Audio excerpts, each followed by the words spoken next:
Hi guys, it's me, the Mallu Banker. Welcome back to a new video. In this video, we will be discussing about SBI PO 2024 complete syllabus. So ഞാൻ last day S B I ക്ലർക്കിന് വേണ്ടിയിട്ടുള്ള video post ചെയ്തിരുന്നു. അത് നിങ്ങൾ കണ്ടു കാണുമെന്ന് വിചാരിക്കുന്നു. ആർക്കെങ്കിലും ലിങ്ക് വേണമെങ്കിൽ ഞാൻ ഡിസ്ക്രിപ്ഷനിൽ കൊടുത്തേക്കാം. അതിൽ ക്ലർക്കിന് വേണ്ടിയിട്ട് എങ്ങനെ പ്രിപ്പയർ ചെയ്യണം, എന്തൊക്കെയായിരിക്കണം ഒരു ഡെയിലി ടു ഡു ലിസ്റ്റ്, അങ്ങനെയുള്ള കാര്യങ്ങളെക്കുറിച്ചൊക്കെ ഡീറ്റെയിൽ ആയിട്ട് പറഞ്ഞിട്ടുണ്ട്. ഓക്കെ, സോ നെക്സ്റ്റ് ആണ് S B I P O. S B I P O എന്ന് പറയുന്നതാണ് ബാങ്കിങ് ഫീൽഡിലെ ഏറ്റവും മോസ്റ്റ് ഇമ്പോർട്ടൻ്റ് ആയിട്ടുള്ള ഒരു എക്സാം. അതുപോലെ തന്നെ ബാക്കിയുള്ള എക്സാംസിനെ കമ്പയർ ചെയ്യുമ്പോൾ കുറച്ചും കൂടി ഡിഫിക്കൽട്ടി ലെവലുള്ള എക്സാമുമാണ് S B I P O എന്ന് പറയുന്നത്. അതും നമുക്ക് പ്രിലിംസും മെയിൻസും ആയിട്ട് രണ്ട് പാർട്ടായിട്ട് തന്നെയാണുള്ളത്. ആക്ച്വലി ഞാൻ ഇതുവരെ S B I P O attempt ചെയ്തിട്ടില്ല. എന്തുകൊണ്ടോ ഡിസ്ക്രിപ്റ്റീവും ഒക്കെ ഉള്ളത് കൊണ്ട് തന്നെ എന്തൊക്കെയോ ഒരു ഭയമായിരുന്നു എക്സാം അറ്റംപ്റ്റ് ചെയ്യാൻ. സോ ഐ തോട്ട് ഈ വർഷം എന്താണെങ്കിലും S B I P O apply ചെയ്യണമെന്ന് വിചാരിക്കുന്നു. So S B I P ഒയ്ക്കും ക്ലർക്കിനും വേണ്ടിയിട്ടൊരു സ്റ്റഡിയാണ് ഇപ്പോൾ ഞാൻ നടത്തുന്നത്. അതുപോലെ തന്നെ എനിക്ക് കുറേ മെയിൽസ് വന്നു, ഡെയിലി ടു ഡു ലിസ്റ്റ് വേണം, സ്വന്തമായിട്ട് പ്രിപ്പയർ ചെയ്യാൻ പറ്റുന്നില്ല അങ്ങനെയൊക്കെ പറഞ്ഞ്. സോ അതുകൊണ്ട് തന്നെ നാളെ മുതൽ daily to do list create ചെയ്യാമെന്നാണ് വിചാരിക്കുന്നത്. എല്ലാവരും അത് നല്ല രീതിയിൽ ഫോളോ ചെയ്യുക. ജസ്റ്റ് ഒരു ഔട്ട്ലൈൻ മീൻസ് ഒരു ഔട്ട്ലൈൻ പോലെ ആയിരിക്കും പ്രൊവൈഡ് ചെയ്യുന്നത്. നമ്മുടെ സമയത്തിനനുസരിച്ച് ഓരോരുത്തരെയും സമയത്തിനനുസരിച്ച് ഡിവൈഡ് ചെയ്ത് പെർഫെക്റ്റ് ആയിട്ട് ഫോളോ ചെയ്ത് വരിക. അങ്ങനെയാണെങ്കിൽ ഉറപ്പായിട്ടും നല്ല കൺസിസ്റ്റൻ്റ് ആയിട്ട് വർക്ക് ചെയ്യാൻ പറ്റുന്നതായിരിക്കും. ഓക്കെ, സോ നമുക്ക് ഇന്നത്തെ ടോപ്പിക്കിലോട്ട് കിടക്കാം. S B I P O 2023 cut off എന്ന് പറയുന്നത് പ്രിലിംസിന് ജനറൽ കാറ്റഗറിയിൽ 59.25 ആയിരുന്നു, മെയിൻസിന് 70 ആയിരുന്നു. ഓക്കെ, ഇത് ഞാൻ പറഞ്ഞു ഓൾറെഡി. പി ഒ എക്സാംസ് എന്ന് പറയുന്നത് ക്ലർക്കിനേക്കാൾ കുറച്ച് ഹൈ ലെവൽ കൂടുതലാണ്. എന്നിരുന്നാൽ പോലും S B I P O എന്ന് പറയുന്നത് നല്ല രീതിയിൽ കോൺസെപ്റ്റ് ഒക്കെ മനസ്സിലാക്കി പ്രിപ്പയർ ചെയ്തെങ്കിൽ മാത്രം ക്രാക്ക് ചെയ്യാൻ പറ്റുന്ന ഒരു ടൈപ്പ് എക്സാമാണ്. അതുകൊണ്ട് തന്നെ ഇപ്പോൾ മുതൽ നല്ല രീതിയിൽ പഠിച്ചു വരിക. ഇതുവരെ നോട്ടിഫിക്കേഷൻസ് വന്നിട്ടില്ല. ഓൾമോസ്റ്റ് നവംബർ ലാസ്റ്റ് ഒക്കെ ആകുമ്പോഴേക്കും നോട്ടിഫിക്കേഷൻ കാണാൻ പറ്റും എന്നാണ് വിചാരിക്കുന്നത്. അതുകൊണ്ട് തന്നെ അതിനെ മുൻനിർത്തി ഇപ്പോഴേ പ്രിലിംസും മെയിൻസും കമ്പൈൻഡ് ആയിട്ട് പഠിക്കാൻ നമുക്ക് ശ്രമിക്കാം. ഓക്കെ, ഫസ്റ്റ് വന്നിട്ട് ഇംഗ്ലീഷാണ്. ഇംഗ്ലീഷിൽ R C, error detection, sentence, fill in the blanks, ഇതൊക്കെയാണ് ഇമ്പോർട്ടൻ്റ് ആയിട്ട് വരുന്ന ടോപ്പിക്സ്. അത് കഴിഞ്ഞിട്ടാണ് ബാക്കി വരുന്ന ടോപ്പിക്സ് ആണ് vocab, synonym, misspelt, idiom, phrases, ഇതൊക്കെ വരുന്നത്. ഓക്കെ, മെയിനായിട്ട് എസ് ബി ഐയുടെ ഒരു അഡ്വാൻറ്റേജ്, പി ഒ ആണെങ്കിലും ക്ലർക്ക് ആണെങ്കിലും ഉള്ള ഒരു അഡ്വാൻറ്റേജ് എന്ന് പറയുന്നത് സെക്ഷണൽ ടൈമിംഗ് ഉണ്ട്, ബട്ട് സെക്ഷണൽ കട്ട് ഓഫ് ഇല്ല. അതുകൊണ്ട് തന്നെ ഇപ്പോൾ ഒരു സെക്ഷൻ വീക്ക് ആയിട്ടുള്ളവർക്ക് ഉറപ്പായിട്ടും ബാക്കി രണ്ട് സെക്ഷൻസ് നല്ല രീതിയിൽ സ്കോർ ചെയ്താൽ കട്ട് ഓഫ് ക്ലിയർ ചെയ്യാൻ പറ്റുന്നതായിരിക്കും. അതുകൊണ്ട് തന്നെ ഇപ്പോൾ ഒരാളുടെ മിക്കവരുടെയും ക്വാൺസ് ആയിരിക്കും വീക്ക് സെക്ഷൻ. അങ്ങനെയുള്ളവർ ഇംഗ്ലീഷും റീസണിങ്ങും സ്ട്രോങ് ആയിട്ട് വെക്കുക. അങ്ങനെയാണെങ്കിൽ അതിൽ നിന്ന് തന്നെ നല്ല മാർക്സ് സ്കോർ ചെയ്ത് കട്ട് ഓഫ് ക്ലിയർ ചെയ്യാൻ പറ്റുന്നതായിരിക്കും.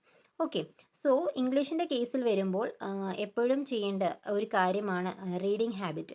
റീഡിംഗ് ഹാബിറ്റ് നല്ല രീതിയിൽ തന്നെ ഉണ്ടായിരിക്കണം.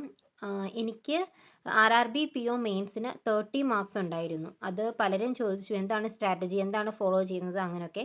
അതിനുള്ള ഡീറ്റെയിൽ വീഡിയോ ഞാൻ പിന്നീട് പോസ്റ്റ് ചെയ്യുന്നതായിരിക്കും. എന്നാൽ പോലും ഇപ്പോൾ ഒറ്റ വാക്കിൽ പറയാൻ പറ്റുന്ന ഒരു കാര്യം എന്ന് പറയുന്നത് റീഡിംഗ് ആണ്. ഓക്കെ, റൂൾസും ഗ്രാമറും ഒക്കെ നോക്കിയിട്ടുണ്ട്. അതൊക്കെ അത്രയും ഇഫക്റ്റീവ് അല്ല എങ്കിൽ പോലും ഇഫക്റ്റീവാണ്.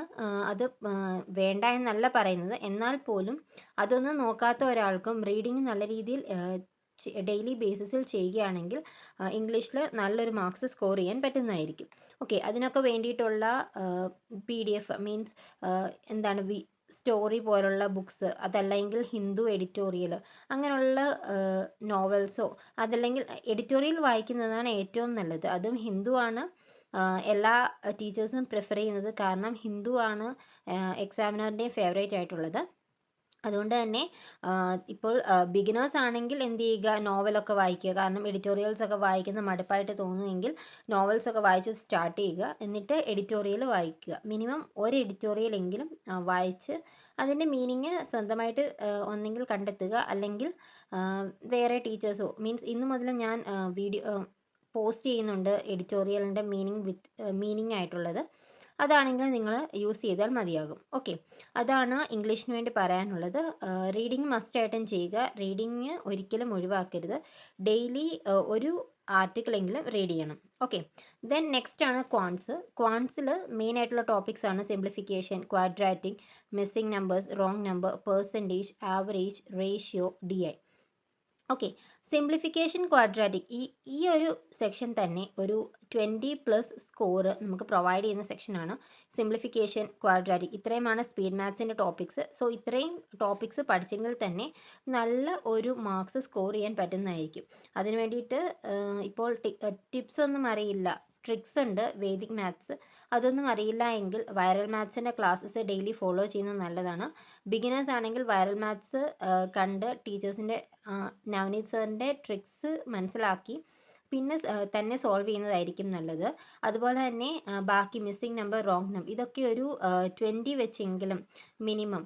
റിപ്പീറ്റേഴ്സ് ആണെങ്കിൽ ഒരു 20 വെച്ചൊക്കെ ചെയ്താൽ മതിയായിരിക്കും. അതല്ല ബിഗിനർ ആയിട്ടുള്ള ഒരാളാണെങ്കിൽ ഒറ്റ സ്ട്രെച്ചിൽ ഒരു 50 to 100 സിംപ്ലിഫിക്കേഷനൊക്കെ ചെയ്യുകയാണെങ്കിൽ നിങ്ങളുടെ സ്പീഡ് ഇമ്പ്രൂവ് ആവാൻ പറ്റുന്നതായിരിക്കും. എല്ലാവരും ചോദിക്കുന്ന ഒരു കാര്യമാണ്, എങ്ങനെ സ്പീഡ് ഇമ്പ്രൂവ് ആകും? എനിക്ക് കോൺസെപ്റ്റ്സ് അറിയാം, പക്ഷേ സ്പീഡ് ഇമ്പ്രൂവ് ആകുന്നില്ല എന്ന്. അത് നല്ല രീതിയിൽ പ്രാക്ടീസ് ചെയ്തെങ്കിൽ മാത്രമേ സ്പീഡ് ഇമ്പ്രൂവ് ആവുകയുള്ളൂ. അതിന് ഒറ്റ സ്ട്രെച്ചിലിരുന്ന് ഒരു 100 ക്വസ്റ്റ്യൻസ് ഒക്കെ സിംപ്ലിഫിക്കേഷനൊക്കെ ചെയ്യുകയാണെങ്കിൽ തന്നെ ഒരു 10 to 15 സെക്കൻഡ്സിനുള്ളിൽ സിംപ്ലിഫിക്കേഷൻ ക്വസ്റ്റ്യൻസ് ഒക്കെ ചെയ്യാൻ പറ്റുന്നതായിരിക്കും. അതിന് ഏറ്റവും നല്ല സോഴ്സ് എന്ന് പറയുന്നത് ആശിഷ് അറോറ സാറിൻ്റെ ഡെയിലി ചെക്ക് ലിസ്റ്റ് ആണ്. സ്റ്റഡിഫൈഡ് ടെലിഗ്രാം ചാനലിൽ ജോയിൻ ചെയ്യുകയാണെങ്കിൽ നിങ്ങൾക്ക് ഡെയിലി ചെക്ക് ലിസ്റ്റ് കിട്ടുന്നതായിരിക്കും. അത് നല്ലൊരു സോഴ്സാണ്. ആദ്യം ഇപ്പം ബിഗിനേഴ്സ് ആണെങ്കിൽ ടൈമറൊന്നും വേണ്ട, അല്ലാണ്ട് സോൾവ് ചെയ്ത് നോക്കുക. അതല്ലാതെ കുറച്ചും കൂടി ഒന്ന് കഴിയുമ്പോൾ എന്ത് ചെയ്യുക, ടൈമർ വെച്ച് സോൾവ് ചെയ്യുക. അതല്ല എങ്കിൽ വീഡിയോ സോഴ്സസ് അല്ലെങ്കിൽ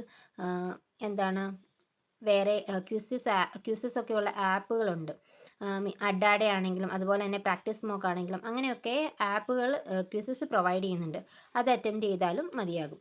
ഓക്കെ, അപ്പോൾ പ്രൈമറി ടോപ്പിക്സ് ആയിട്ടുള്ള സിംപ്ലിഫിക്കേഷൻ, ക്വാഡ്രാറ്റിക്, മിസ്സിംഗ്, ഇത്രയും ടോപ്പിക്സിന് കൂടുതൽ പ്രാധാന്യം കൊടുക്കുക. പിന്നെ അരിത്തമെറ്റിക് ടോപ്പിക്സിലോട്ട് വരുന്നതിന് മുൻപേ റേഷ്യോ, ആവറേജ്, പെർസെൻറ്റേജ്, ഈ 3 ടോപ്പിക്സും നല്ല രീതിയിൽ തന്നെ പഠിച്ചു വെക്കണം. കാരണം ഈ 3 ടോപ്പിക്സ് വെച്ചിട്ട് ബാക്കി അരിത്തമെറ്റിക് ക്വസ്റ്റ്യൻസ് ഒക്കെ നമ്മൾക്ക് അപ്രോച്ച് ചെയ്യാൻ പറ്റുന്നതായിരിക്കും. അതിന് ഏറ്റവും നല്ല സോഴ്സ് എന്ന് പറയുന്നത് നവനീത് സാറിൻ്റെ ക്ലാസ്സസ് ആണ്.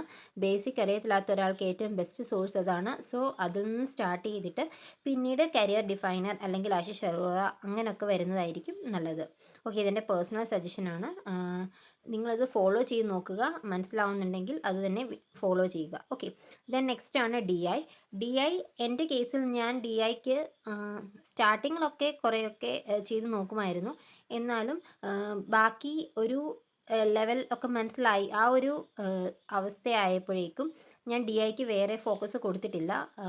മീൻസ് കേസിലെ DI അതിനൊക്കെ കൊടുത്തിട്ടുണ്ട്. അല്ലാണ്ട് സിമ്പിൾ ബാർഗ്രാഫ്, പൈ ചാർട്ട് പോലുള്ള DIക്കൊന്നും വേറെ രീതിയിലുള്ള പ്രാക്ടീസ് ചെയ്തില്ലായിരുന്നു. പക്ഷേ ഇത് SBI PO ആണ്. അതിന് DIക്കൊക്കെ നല്ല പ്രാധാന്യമുണ്ട്. അതുകൊണ്ട് തന്നെ DI മീൻസ് നല്ല രീതിയിൽ ചെയ്യുന്ന വീഡിയോസ് ഒക്കെ ഉണ്ട്. ഡിഫറെൻറ്റ് ടൈപ്സ് ഓഫ് DIs ഉണ്ട്. ആ DI എല്ലാം ചെയ്യുന്ന വീഡിയോസൊക്കെ അവൈലബിൾ ആണ്. ആ വീഡിയോസൊക്കെ കണ്ട് വീഡിയോ സൊല്യൂഷൻസ് മനസ്സിലാക്കുക. അതിനുശേഷം തന്നെ ചെയ്ത് നോക്കുക. ഫ്രീ PDFs ഒക്കെ ധാരാളം അവൈലബിൾ ആണ്. ഗൈഡ്ലി ഉണ്ട്, അതുപോലെ തന്നെ ഒലിവ് ബോർഡിൻ്റെ ഉണ്ട്. അങ്ങനെ PDFs ഒക്കെ ഉണ്ട്. അതെല്ലാം എൻ്റെ ടെലിഗ്രാം ചാനലിൽ അവൈലബിൾ ആണ്. നിങ്ങൾ സെർച്ച് ചെയ്ത് നോക്കിയാൽ മതിയാകും. നിങ്ങൾ ജോയിൻ ചെയ്യുന്നതിന് മുൻപ് മുതലേ ഉള്ള PDFസും അവിടെ അവൈലബിൾ ആയിരിക്കും. എന്തെങ്കിലും ഇതല്ലാതെ വേറെ വേണമെങ്കിലും ജസ്റ്റ് കമൻറ്റ് ചെയ്താൽ മതിയാകും. എത്രയൊക്കെ ഫ്രീ സോഴ്സസും പെയ്ഡ് സോഴ്സസ് ആണെങ്കിലും എൻ്റെ കയ്യിൽ അവൈലബിൾ ആയിട്ടുള്ള എല്ലാം ഞാൻ പ്രൊവൈഡ് ചെയ്യുന്നതായിരിക്കും. ഓക്കെ, ദെൻ മെയിൻസ് ലെവലിലോട്ട് വരുമ്പോഴാണ് ഡേറ്റ സഫിഷ്യൻസി ഒക്കെ വരുന്നത്. ഇപ്പോൾ ഒരു പ്രീ ലെവലിൽ അരിത്തമെറ്റിക് ടോപ്പിക്സും DIയും അതുപോലെ തന്നെ സ്പീഡ് മാത്സിനും കൂടുതൽ പ്രാധാന്യം കൊടുക്കുക. ഓക്കെ, ദെൻ ആണ് റീസണിങ്. ആക്ച്വലി എല്ലാവരുടെയും ഒരു സ്കോറിംഗ് ടോപ്പിക് ആയിരിക്കും റീസണിങ്. പക്ഷേ മെയിൻസിൻ്റെ കേസ് ആകുമ്പോഴേക്കും കുറച്ചുകൂടി ടൈം കൺസ്യൂമിങ് ചെയ്യുന്ന ഒരു ടോപ്പിക്കുമാണ് റീസണിങ്. സോ അതുകൊണ്ട് തന്നെ ആദ്യം ഇപ്പോൾ ബിഗിനേഴ്സ് ആണെങ്കിൽ ആൽഫ ന്യൂമറിക് സീരീസ്, അതുപോലെ തന്നെ inequality, syllogism, coding, blood relation, distance, ഇതൊക്കെ നല്ല സ്കോറിംഗ് ആയിട്ടുള്ള ടോപ്പിക്സ് ആണ്. ഇതിനൊക്കെ കൂടുതൽ ഇമ്പോർട്ടൻസ് കൊടുക്കുക. ഇതിൻ്റെയൊക്കെ ഗുണം എന്താണെന്ന് വെച്ചാൽ ഇതൊക്കെ ഒറ്റ തവണ പഠിച്ചാൽ മതിയാകും. പിന്നീട് പിന്നെയും കോൺസെപ്റ്റ്സ് പഠിക്കേണ്ട ആവശ്യമില്ല. അതുകൊണ്ട് തന്നെ ഈ ടോപ്പിക്സൊക്കെ ബേസിക്സ് നല്ലതായിട്ട് പഠിച്ചു വെക്കുക. അങ്ങനെയാണെങ്കിൽ പിന്നീടുള്ള ടൈം പസിൽസിനും സീറ്റിങ്ങിനും അതുപോലെ തന്നെ മെയിൻസ് ലെവലിലോട്ട് വരുമ്പോൾ മെഷീൻ ഇൻപുട്ടിനും കോഡഡ് റീസണിങ്ങിനും കൊടുത്താൽ മതിയാകും. ഓക്കെ, അതുകൊണ്ട് തന്നെ മിസ്സലേനിയസ് ടോപ്പിക്സ് ആയിട്ടുള്ള ഈ ടോപ്പിക്സ് ആദ്യം, ഇപ്പം ബിഗിനേഴ്സ് ആണെങ്കിൽ ആദ്യം പഠിച്ചു വെക്കുക. ഇപ്പോൾ റിപ്പീറ്റേഴ്സ് ആയിട്ടുള്ളവരാണെങ്കിൽ എന്ത് ചെയ്യുക, ഇതൊന്നും പഠിക്കാൻ ഇല്ല എന്നുള്ളവരാണെങ്കിൽ സെക്ഷണൽ ടെസ്റ്റ് ചെയ്ത് നല്ല രീതിയിൽ അത് അനലൈസ് ചെയ്യുക. ഓക്കെ, അതാണ് റീസണിങ്ങിൻ്റെ കേസിൽ പറയാനുള്ളത്. പസിൽസിനും സീറ്റിങ്ങിനും നല്ലൊരു പങ്ക് പ്രിലിംസിനും മെയിൻസിലും ഉണ്ട്.